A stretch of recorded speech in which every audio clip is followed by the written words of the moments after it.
মই হলো বহলীয়া তোৰ প্ৰেমতে পগলা তোৰ মৰম নাপালে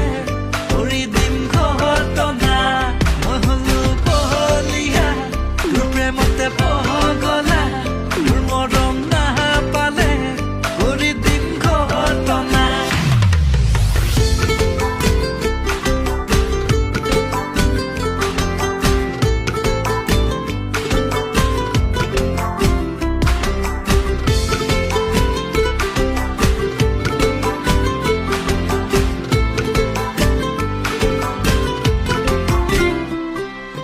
জানদা ঘৰতে মিটিং এখন বহিছে মাইনা কোঠাম বুলি কথা এটা ওলাইছে ঐ সঁচাকে নেকি